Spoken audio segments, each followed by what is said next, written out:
Welcome to Better Together. A place where we dive deep into everyday subjects. We are your hosts, Julian and Carolina, two psychologists that travel the world and are very excited about the whole human experience. So without further ado, let's dive into the episode. Welcome to the new episode. And today we want to talk about a topic that I guess very, especially for freelancers or self-employed people, it's very important to discuss. Exactly. Which is to either, like in projects that you do yourself and sort of coming out of your own interest or desire to create, is whether you want to take action or you need to surrender to resistance. And we'll explain more about that. Yes. So basically, to be fully on the archetype of taking action or fully in the archetype of surrendering to the flow of life. And we named this the hippie and the banker. I think those are like the two archetypes. Which one is better? Which one better fits you? And spoiler alert, probably none. Somewhere in between the scope of the two. That's where we all sit. So we'll explore that a little bit. But also wanted to mention that it's funny how we tease the episode that we will talk about this thing that you don't know, but you actually clicked on the episode because you read the title. And we do it every time. I don't know why we do it, but we'll continue doing it. Kind of fun. Until somebody tells us, like, okay, please don't. Stupid. In which case, we will continue to be rebellious and still do it. At least we know somebody's irritated, so we might continue. Yeah. Anyways, so to start again with a little story. So there is the thing that I have with podcasting that comes all the time back, and it's very enticing, and I love it, and it's great. I love podcasting. I love talking to the microphone somehow and interviewing or talking just together with another person. And I had that starting about, I think, 4 years ago, 2019. And there started another podcast called The Ambitious Sloth, and it was great. I loved it. I talked to some cool people. I interviewed them. And then at some point it faded out because it was way too much effort to edit also video and the audio and do promotional stuff. And so at some point I stopped. And there I had all the time the resistance. I started again a little bit, and I couldn't keep it up. It was like way too much that was nagging me more than that I could enjoy it. And so there, in that case, I eventually just completely stopped and gave up on it. But the feeling that I wanted to do this came back over and over again. So now I'm sitting here again and having a podcast, and I started the same way, doing a lot of video, promotional stuff, and wanted to go all in. And then the same way, it sort of faded out a little bit. But this time, I didn't stop. So I did surrender to the feeling or to the resistance that was there. But instead of like just pushing against it, losing all my energy and then giving up, I took it as information that this is not the right way, that it's like way too difficult, at least going this way. And then I go smoothly, follow a different road and see how I can still make it work, because it's still important to me. Yeah. When we started, it was a lot of work because we were recording sometimes with 2 cameras, sometimes with 1 camera, plus the audio. Sometimes it was 1 microphone, sometimes 2. And it had a lot of production time. We were I think the first episode, we were not really planning what to say. And then we started planning. So we had the planning plus the recording plus the setup, like making all the setup plus the editing. That took a long time. And it was not sustainable. So in that case, it was acting on your impulses and your desires of having a podcast, but matching the effort to your motivation, so in some way. And it was too much effort for the motivation that you had. So like it quickly ran out. And what we did instead of quitting was to go back to the drawing board and be like reassess how much effort we're putting in and why do we do this? What's the purpose of the whole thing? And that just like we tried a few different changes. I think we tried doing it more lighthearted, and we still did longer episodes then. So then we started doing shorter episodes without video, so it would be easier to edit and also more intimate, because if you remove video, then it's just the voice and everybody can feel like they're in the room with us. So that was cool. And now it's different. It just takes us a little while to record it. It's shorter and it's a quick edit as well. We're very happy with it, and it fulfilled all the purposes that it was made to fulfill. So yeah, that's a quick story of the podcast, but also a quick story of how to balance the action and the surrender. Because when there was too much action, it didn't feel right. So it needed to flow in a way. It needed to be easier. Yeah. And also clarifying the goals, because I think I also had the goal of, wanted to have it a big audience with it. But the motivation was not really great enough in order for it to sustain the long enduring process to go through social media promotion and do everything myself in order to actually get there. So it was like a nice feeling it would be nice if I have like, I don't know, a couple hundred listeners, a couple thousand. It's like, okay, that's kind of cool. But all the effort it takes actually to create that, I was not actually willing to do the work for it, at least in that moment. And I was yet pushing myself to, okay, I need to maybe record twice a week episodes, do more promotional things, do that kind of stuff in order to make it bigger, but also that exponentially increase the time I need to spend on it that I didn't even want to. And so I think there was really hard, a really long process to figure out what I really wanted with it. I think that's also really important, because some of those things that our own project that we want to bring to life, we don't realize how much effort it actually is. But instead of then giving up as soon as we notice, like, how can we iterate and make it more custom to us? Yeah.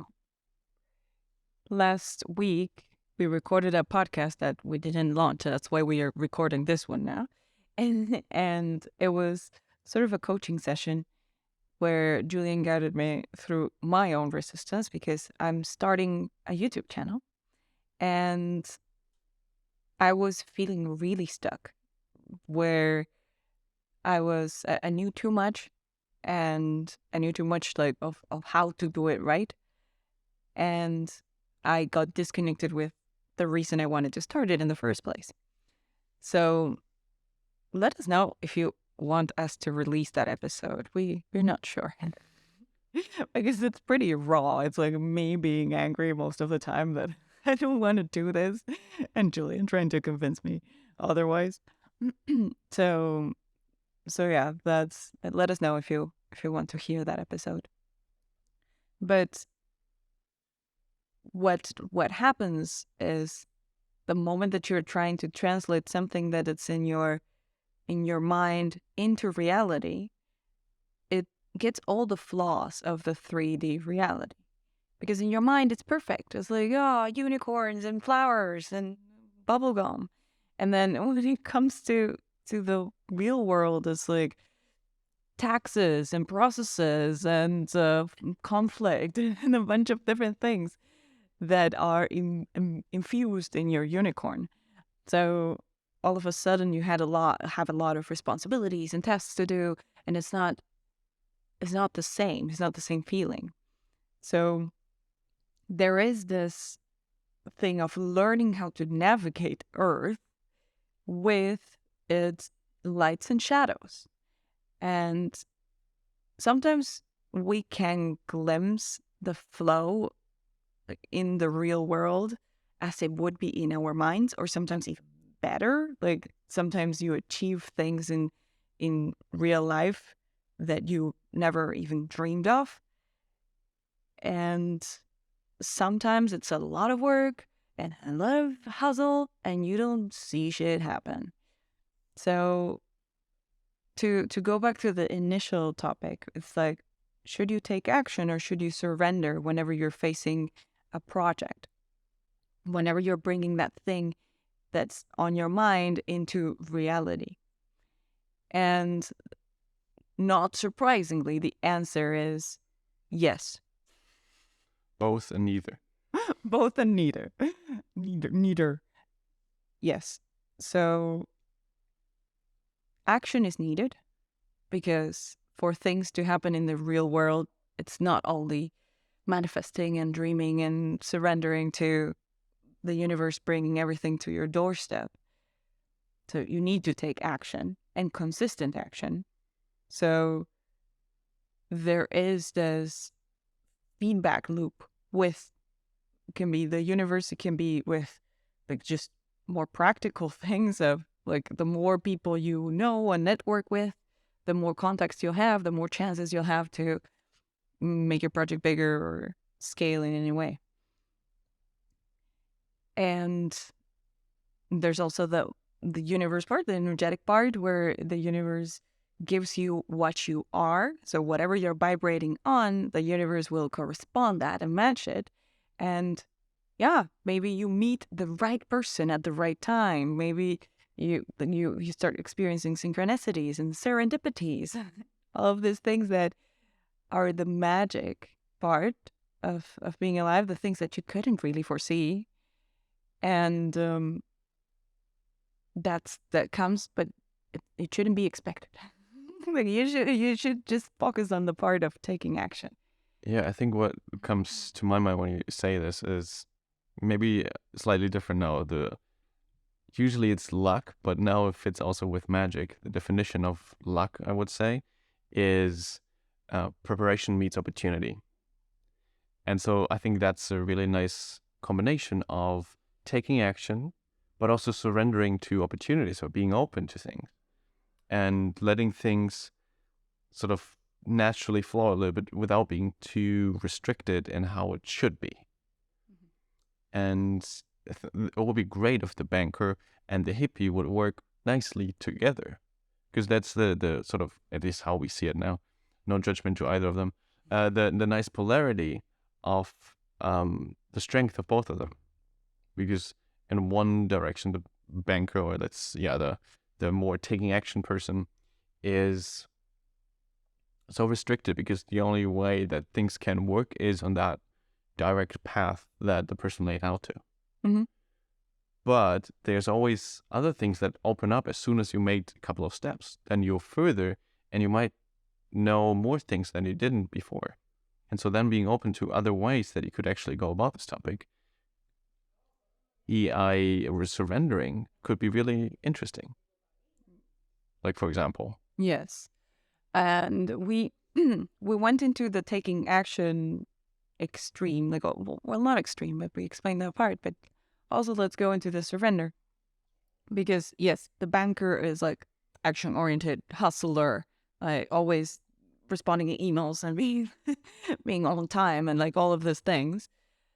Numbers-driven, logic-driven. And now we go to the archetype of the hippie, like generalizing and exaggerating. let's Just to bring the point home. Just to bring the point home.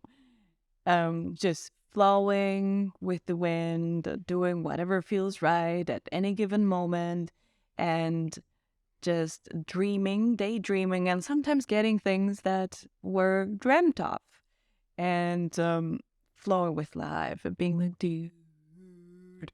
So that would be the absolute surrender, which I have fallen into. I had a phase where I was fully surrendering, and then what I experienced was that I was at the mercy of my emotions or whatever dreams I had last night, or maybe situations that emerged that were just emotionally intense. So then I was just dealing with emotions, and like my whole life evolved around dealing with emotions and things that came up.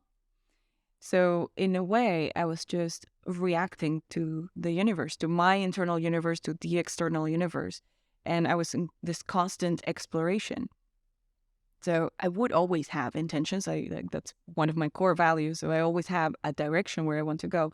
But it was still too much in the flow mode. Like when I first decided to be a speaker, I was like, okay, now I decide to be a speaker. And this was like, what, 2 years ago or something like that. And I took zero action. I was like, I'm open for opportunities. Universe, would you be so kind to hand me something?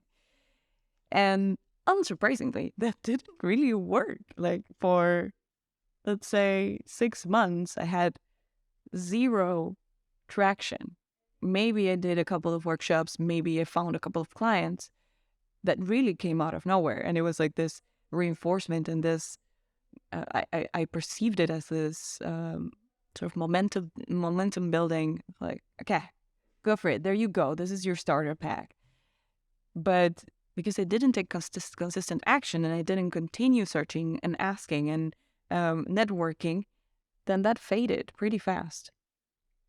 And it took me up until recently, well, maybe 6 months ago or so, that I really, really went in with all I got and just started learning about business and started learning about speaking in better, more profound ways. So, and now I see a different momentum, and I see in like different ways to take action that will bring me closer to that goal. So it's a path of neither absolute surrender, neither absolute taking action. And the one that I I see that you did both actually extremely. Like one time you did completely go into surrender and accepting everything and receiving, being open. Mm-hmm. And I think then 6 months ago, you went completely into the action mode to like, oh, I'm just going to find leads and do that all day long, message people.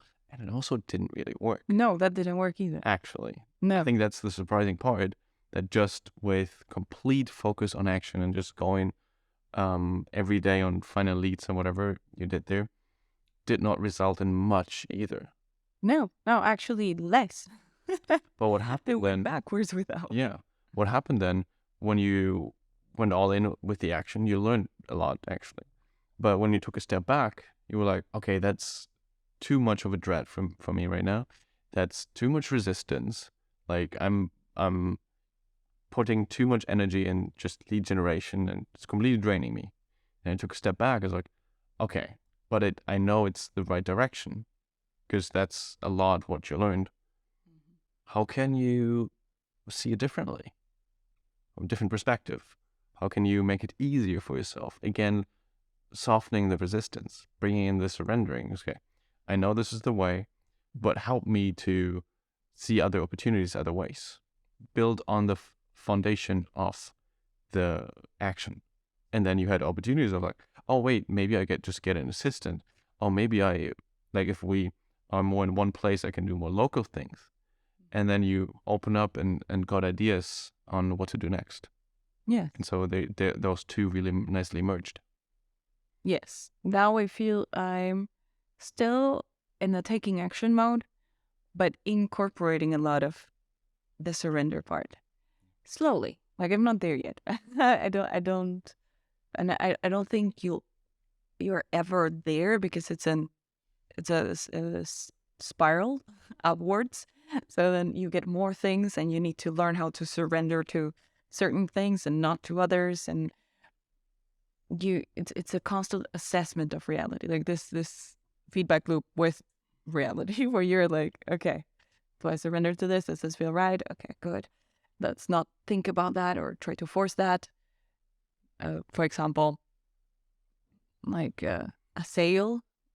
Like when I feel like I'm really close to closing on a sale, and I'm like, okay, should I just like follow up with them constantly and stuff? And it's not, the answer is usually no. Let it. Like, you did your part. Now it's off your hands. Follow up in a month or something like that. Interesting. So yeah, it's knowing that subtle balance between the action and the surrender. And for sorry, I should interrupt. I was going to say that seals the deal. Yeah.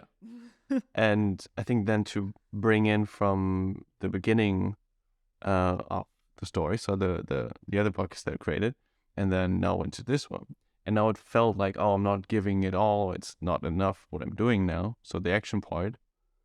But now it's shifting. So now it's like, oh, I'm just playing small now and having this podcast, but without any promotion, without inviting other people.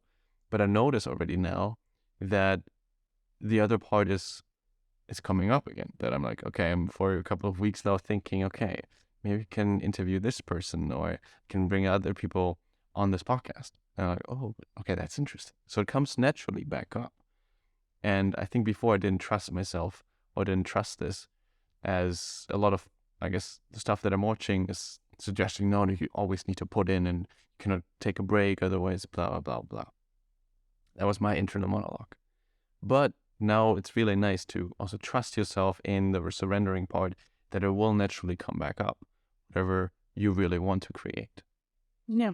And once you have a solid foundation, then things will start to build on top of that. But sometimes you need to surrender to where you're at, right? Yeah. And like in the beginning of this podcast, the idea was that you would get better at podcasting, more comfortable speaking, good at setting up a pace, good at editing, grading topics, like asking questions. So all of those things are things that you're working on right now. Once you have that cemented in your personality, and that's like your new baseline, then you can think of going to the next stage. And for me, in terms of business, it's like, okay, I need to have an understanding of how business works first before I create a successful one. Like I need to start from the beginning and then build on top of that, and then business upon business and adding more things. Like this week we were planning the week, like doing all the tasks, like putting down in the calendar all the tasks that need to be done. And it's like, I see it that it's getting intense. There's a lot. There's a lot coming up. And that makes me want to level up. But because I'm ready, because I want it. Like this is the right time. Like another time it would have been overwhelming. When I was in surrendering mode, it would have been a nightmare to have so many things in my calendar. And now it's like, let's go, let's do this. I'm gonna want to make things happen. So yeah, to sum it up, there's this world of, let's say the Matrix in general is very centered in taking action, or the zeitgeist. It has been for a long time centered in taking action, like more like the masculine side of things, like a build, push, suppress, like all of these different things that just need to happen and tame nature and produce more. That's how it was. And then like on the opposite end of the pendulum swing, it was the don't do anything, completely surrender, everything is love and peace, and yeah. And now I feel we're meeting somewhere in the middle, like with the rise of the feminine in many ways, with like all the women taking their spot and their stance and being like, okay, it's not cool that we're producing all the time, and just bringing a different perspective. Then that's evens it out in a way, and it evens out the general of society. It's still pretty much leaning into the banker or the masculine side, but I feel like it's lowering its intensity. And the same applies for everything that we do in our lives. And we should be attentive of not falling too far into one end of the spectrum, not being a prisoner of that end of the spectrum. Yeah, I think really like the main thing now is assess where you are now, where you're at this moment. Are you usually leaning towards the action-driven person, or more to the surrendering person? And then maybe you can just balance it out a bit once in a while and see, okay, how does it feel if I for the next week just try to focus a bit more on structuring my days and putting the start task in the calendar, whatever you want to do. And maybe the other week you just let go a little bit of those things that are not as urgent or not as important, and see how it feels if you actually take things off the to-do list and what you would do instead. Like bring in back the flow and see how you feel. Like bring in, how do you feel? What are the emotions present? And then seeing what you can do with it. So maybe just trying it out both. Yeah. All right. So it was a yin and yang podcast. Yeah. It's everywhere. It's like in yoga is the strength and ease. It's the feminine and masculine. Like it's everywhere. And it's just we need to exist somewhere in between. Yes. You need to find whatever is the suitable thing for us, because we are naturally like more leaning to one side than the other, and then we might need to intentionally increase the other side. Yep. All right. Right. Thank you for joining us for another episode of Better Together, and hope to see you next time. See you next time. Bye-bye. Bye-bye.